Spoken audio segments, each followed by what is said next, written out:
Hey you, and welcome to this video where I will help you out how to fix your OmeTV camera is not working on iPhone. And this is quite simple. First, if we go to OmeTV, so let's see, it's right here. If you click here on OmeTV, you have your account just like this. And if I click here now on the screen, you will see that my camera is not working.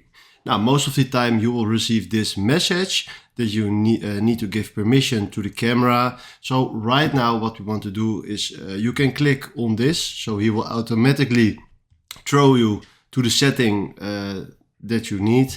But if you don't receive this permission, we throw this away.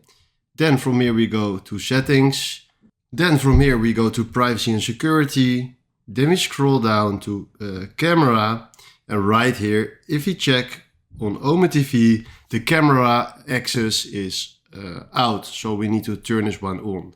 And right now, if I go back to this application and click here on the TV, you can see it, my face, hello, with OmeTV. We can use it right now. So this is exactly how this works. Thanks for watching and have a wonderful day.